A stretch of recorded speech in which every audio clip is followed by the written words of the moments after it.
Halo adik-adik, jumpa lagi bersama Kak Erwan. Di video kali ini Kak Erwan akan mempresentasikan materi ekonomi kelas 10, yaitu masalah ekonomi dalam sistem ekonomi, di mana submateri kali ini yaitu mengenai berbagai macam sistem ekonomi. Tapi sebelum itu, jangan lupa adik-adik bantu like, komen, dan subscribe. Terima kasih, selamat menyimak. Oke adik-adik, yang pertama kita harus ketahui dulu apa itu sistem ekonomi.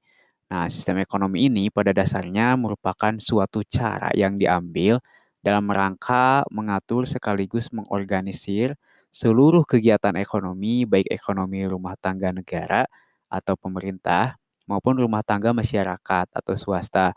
Nah, ini dilakukan berdasarkan prinsip tertentu dengan tujuan untuk mencapai kesejahteraan dan kemakmuran suatu negara tersebut. Oke, lalu ada apa saja sih sistem ekonomi itu? Yang pertama ada sistem ekonomi tradisional. Nah, sistem ekonomi tradisional ini lebih menitik beratkan pada kebiasaan dan adat istiadat dalam menjalankan perekonomiannya di suatu wilayah. Nah, keberadaan sumber daya alam ini sangat dibutuhkan oleh masyarakat untuk memenuhi kebutuhan hidup dalam jangka pendek agar dapat bertahan hidup. Nah, kemudian ciri-ciri sistem ekonomi tradisional ini yang pertama belum adanya pembagian kerja ya seperti spesialisasi dalam kegiatan ekonomi. Yang kedua, belum menerapkan sistem barter dalam kegiatan perdagangan. Jadi masih pertukaran barang dengan barang.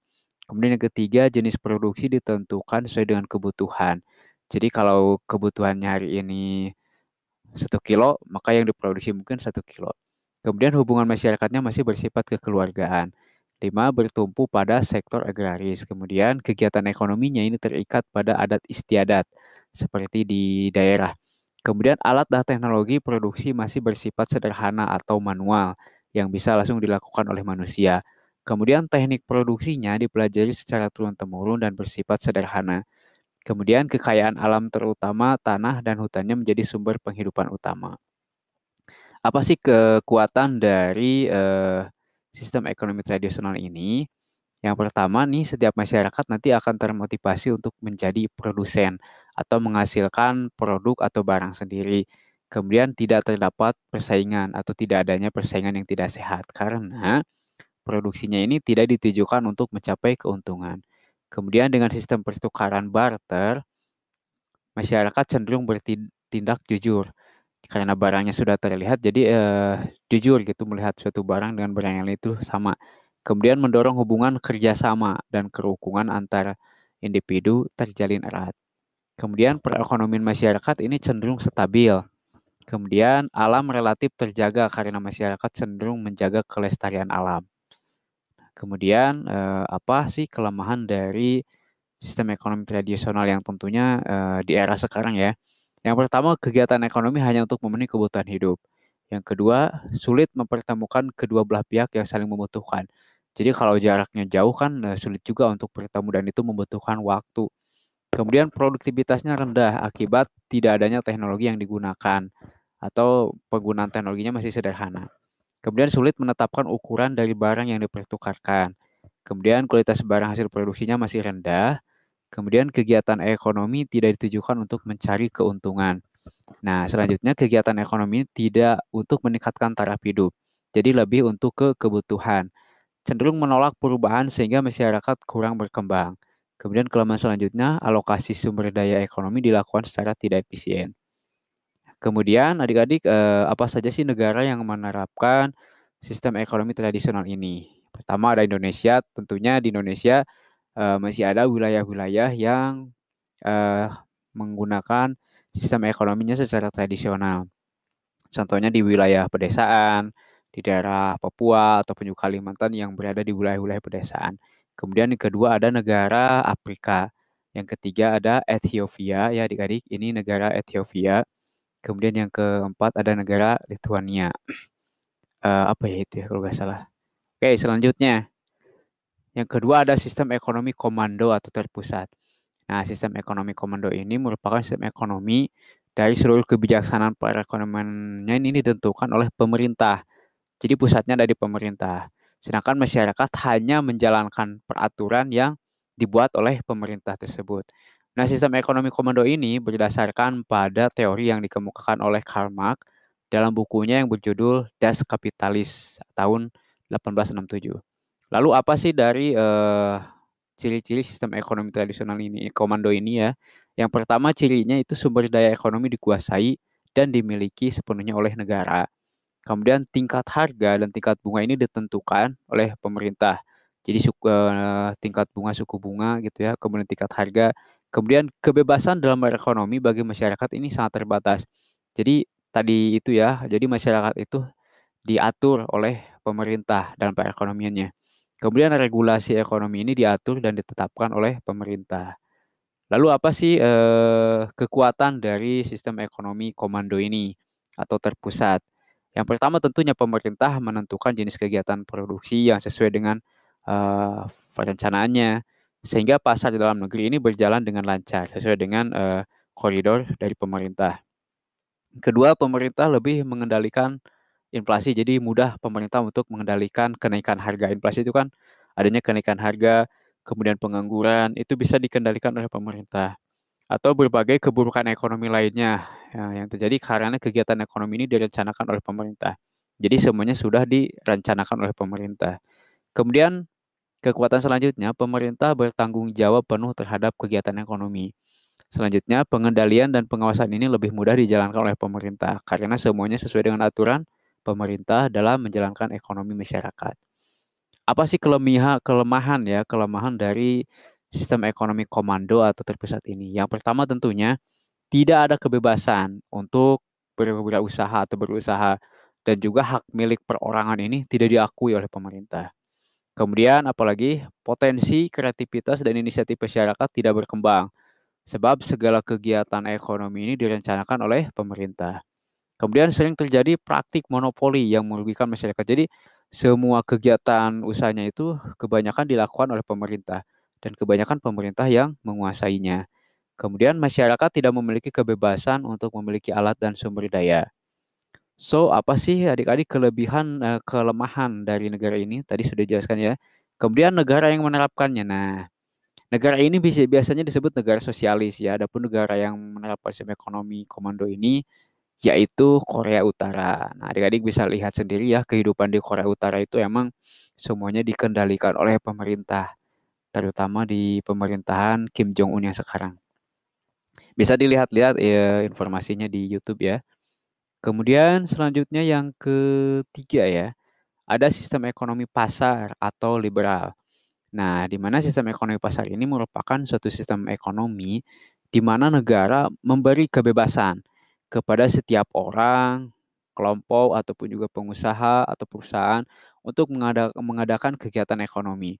Sistem ini berdasarkan pada teori yang dikemukakan oleh Adam Smith dalam bukunya yang berjudul The Wealth of Nations.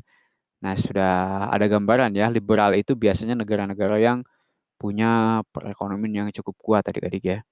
Ciri-cirinya, yang pertama sumber daya ekonomi ini dimiliki dan diatur oleh swasta secara bebas. Jadi kebanyakan oleh perusahaan-perusahaan swasta. Kemudian adanya pembagian kelas status dalam masyarakat, yaitu ada kelas pekerja, pegawai, kayak kelas karyawan, kelas sekarang itu ya, kelas buruh, dan kemudian ada juga kelas pengusaha, pemilik modal, ataupun juga investor. Kemudian ciri-cirinya adanya persaingan usaha yang ketat dalam kegiatan ekonomi. Nah, kompetensinya kan ketat. Karena ketat inilah yang membuat para pengusaha-pengusaha ini eh, berinovatif ya, kreatif dalam membuat suatu produk. Kemudian pemerintah tidak melakukan intervensi atau campur tangan dalam pasar. Jadi pemerintahnya itu kan sudah memberikan kebebasan. Jadi biarkanlah di pasar itu perusahaan dengan perusahaan yang melakukan kegiatan usahanya. Kemudian pemilik modal berhak memiliki sumber-sumber produksi. Tentunya investor ini kan berhak memiliki saham-sahamnya di perusahaan-perusahaannya. Jadi itulah ciri-ciri dari sistem ekonomi pasar atau liberal. Kekuatannya apa? Yang pertama, setiap individu bebas melakukan kegiatan ekonomi sesuai dengan keahlian, skill, dan keterampilannya. Kemudian masyarakat dapat mengembangkan inisiatif dan kreativitasnya. Kemudian adanya persaingan usaha dalam membuat produk berkualitas. Kemudian adanya efisiensi dan efektivitas karena kegiatan ekonomi ini berdasarkan prinsip ekonomi. Nah, kelemahannya apa? Pasti di balik kelebihan ada kelemahan juga ya. Yang pertama adanya persaingan tidak sehat karena timbulnya eksploitasi ekonomi oleh pemilik modal. Kemudian adanya modal yang terpusat sehingga menimbulkan monopoli yang merugikan masyarakat. Adanya kesenjangan ekonomi karena distribusi pendapatan tidak merata. Kemudian kebebasan berekonomi mendorong ketidakstabilan perekonomian atau rentan krisis. Nah, itu adalah kelemahan dari sistem ekonomi pasar atau liberal. Lalu negara mana saja adik-adik yang menerapkan sistem ekonomi ini? Yang pertama tentu adalah negara Amerika Serikat ya. Karena negara Amerika ini dikenal dengan negara yang liberal atau bebas ya. Kenapa negara ini bisa menjadi salah satu negara bebas? Yang pertama karena adanya sumber daya alam yang melimpah. Kemudian pengembangan infrastrukturnya yang dilakukan dengan sangat baik, sangat cepat juga, serta memiliki produktivitas yang tinggi. Jadi kalau di Amerika itu produktivitas baik perusahaan untuk memproduksi barang itu sangat tinggi, sehingga ekspornya itu lebih besar ketimbang impor dari suatu barangnya. Kemudian yang kedua ada negara Jerman. Tentu saja negara Jerman ini adalah salah satu negara yang ekonominya cukup kuat. Kenapa? Karena mereka itu tingkat korupsinya kecil. Kemudian mereka bisa mengkapitalisasi pasar atau menguasai pasar. Kemudian mereka memiliki tingkat inovasi yang tinggi. Tentu saja dengan inovasi dari apa kapal, kemudian dari peralatan-peralatan perang itu mereka yang paling unggul ya. Kemudian memiliki tenaga kerja dan kemampuan yang tinggi. Jadi para pekerja sumber daya manusianya ini memiliki skill dan keahlian-keahlian yang tinggi itu di Jerman. Kemudian yang ketiga ada Inggris. Itu saja ya. Kemudian yang terakhir ada sistem ekonomi campuran. Nih, campurannya bisa antara komando dan pasar. Di mana sistem ekonomi ini menitik beratkan interaksi antara pemerintah dan swasta. Nah, ini ada kolaborasi antara pemerintah dan swasta dalam melakukan kegiatan ekonomi ini. Pemerintah dan swasta memiliki peran yang seimbang, sehingga sistem ekonomi ini mencegah penguasaan sumber daya ekonomi secara penuh atau sumber daya vital oleh kelompok tertentu. Jadi, perusahaan itu hanya bisa mendapatkan 50% sahamnya, kemudian 50% lagi oleh pemerintah. Nah, biasanya kalau perusahaan-perusahaan itu kan ada contohnya di Indonesia ada perusahaan eh, BUMN yang dikuasai oleh investor asing 50%, kemudian sisanya oleh investor dari pemerintah. Lalu apa ciri-cirinya? Yang pertama, tatanan ekonomi merupakan perpaduan antara sistem ekonomi pasar dan terpusat atau komando. Yang kedua, barang modal dan sumber daya vital dikuasai oleh pemerintah. Yang vitalnya dikuasai oleh pemerintah. Biasanya untuk tenaga kerjanya, tenaga kerja ahli itu dikuasai oleh asing gitu ya, atau oleh pihak lain, pihak swasta. Adanya peran berimbang antara pemerintah dan swasta dalam perekonomian. Kemudian apa kekuatan dari sistem ekonomi campuran ini? Yang pertama, adanya pertumbuhan ekonomi terjaga kestabilannya. Kedua, inisiatif dan kreativitas bisa berkembang. Tiga, campur tangan pemerintah bisa meminimalkan monopoli usaha oleh pihak swasta. Kemudian yang keempat, pemerintah lebih fokus dalam memberdayakan sektor usaha, mikroekonomi, dan menengah. Nah, itu adalah kekuatannya. Kemudian apa sih dari kelemahan sistem ekonomi campuran ini? Yang pertama tentunya campur tangan pemerintah yang lemah memungkinkan berlakunya sistem ekonomi pasar. Sistem ekonomi pasar bisa dilihat lagi tadi dikuasai oleh swasta. Kemudian adanya campur tangan pemerintah yang terlalu kuat sehingga nanti memonopoli atau pemerintah itu akan menjadi lebih kuat gitu ya. Kemudian adanya kesulitan dalam memenuhi kebutuhan masyarakat yang beragam. Kemudian timbulnya KKN karena kurang pengawasan dari pemerintah. Jadi adanya dari pihak swasta yang melakukan KKN ataupun juga dari pihak pemerintah. Kemudian negara apa sih yang menerapkan sistem ekonomi campuran ini? Tentunya ada negara-negara non-blok contohnya ya, di mana mayoritas ini terdapat di benua Asia, Afrika. Contohnya adalah di Indonesia. Indonesia menerapkan sistem ekonomi campuran. Jadi antara dikuasai pemerintah dan juga dikuasai oleh asing. Contohnya ada perusahaan telekomunikasi. Yang pertama ada perusahaan Indosat ya, itu dikuasai oleh asing. Kemudian yang kedua ada perusahaan Telkomsel dikuasai oleh pemerintah Indonesia. kemudian ada Malaysia dan Mesir dan lain-lainnya. Ya itu saja adik-adik mengenai sistem ekonomi. Semoga bermanfaat. Jangan lupa bantu like, comment, dan subscribe. Assalamualaikum warahmatullahi wabarakatuh.